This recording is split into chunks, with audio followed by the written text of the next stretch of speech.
My name is Haley Saint-Pierre. I have been going through the story for about 2 years now. I was walking out to my car one day and the worship leader at the time came up to me and she was like, "You're a good singer." And so she asked me to come and volunteer. I'm Rhonda Saint-Pierre and this is my husband Bob. We started coming to the story when our daughter Haley was singing at the story, and we wanted to be supportive parents and just got hooked in.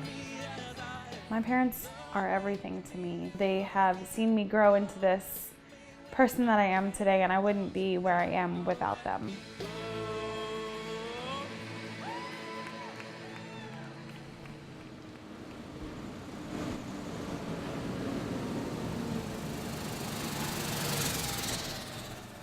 I've lived in Houston my whole life. We moved into this house when I was in 11th grade, and so it's hard to kind of see it go through this facelift.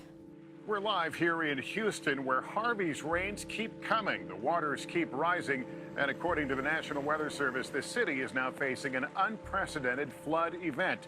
Thousands of people are in need of rescue. We'll see more and more rain, putting storm totals up around 50 inches. During Hurricane Harvey, the plan was for my mom and my dad to go over to my grandparents' house, but they weren't able to make it, so they were stuck here during the flood.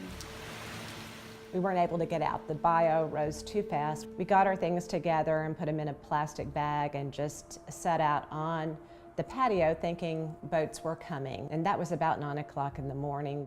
I was in my apartment and I got a text from my dad saying that they were sitting on the roof with the dog. It was terrifying. As it got toward the evening hours, I thought, I don't think a boat is coming, and now what are we going to do? We woke up at 5:30. We were rescued at 7, so we waited 9 hours. Sitting on the roof and waiting to be evacuated out, as overwhelming as that was, the amount of love and support that we've received is more overwhelming.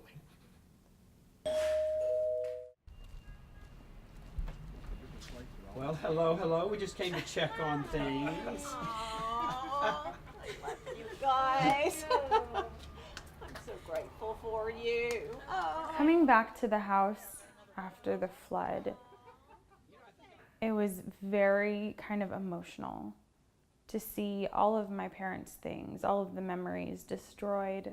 The story just rose up. Pastor Gio, she was just like, "What do you need?" The next day, she sent a small army to the house. They just showed up.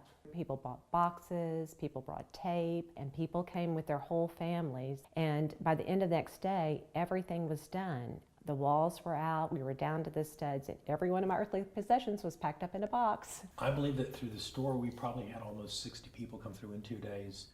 I can't even tell you how that made us feel. Bob and I just wept. I mean, I've never been so grateful in my life for the kindness of strangers. I had this little set of Bible verses on my desk, and this was the one that when I came back after the flood that reminded me of you all.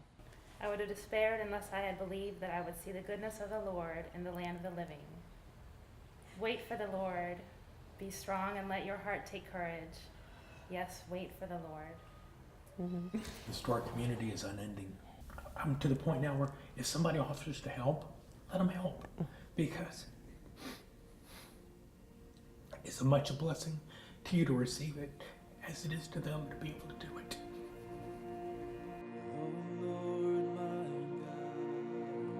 I just wanted to say thank you. Thank you to everybody. 2 weeks ago, I did break down during the service. I was singing a song and my parents were right in my line of vision, and I was just seeing how tired my dad was.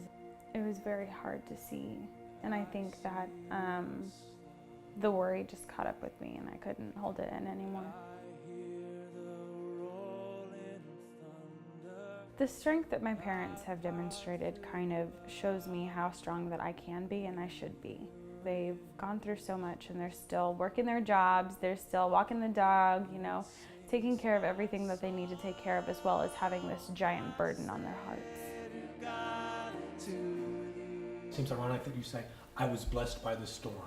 It's kind of catchy, but the reality is we have been. The stuff we lost is just stuff. We've gained so much more from the love that the story has shown us. The community in general, we've really, truly been blessed by it. It's meant everything to me. I feel so cemented in our community. I feel so grateful. My chapter group, for the beautiful Abide girls, they were the church for us. Watching all the young girls and everybody come to the house gives you a refreshing look on life.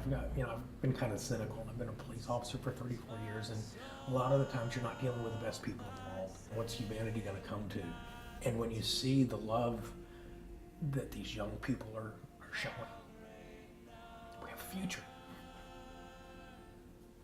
There's a future.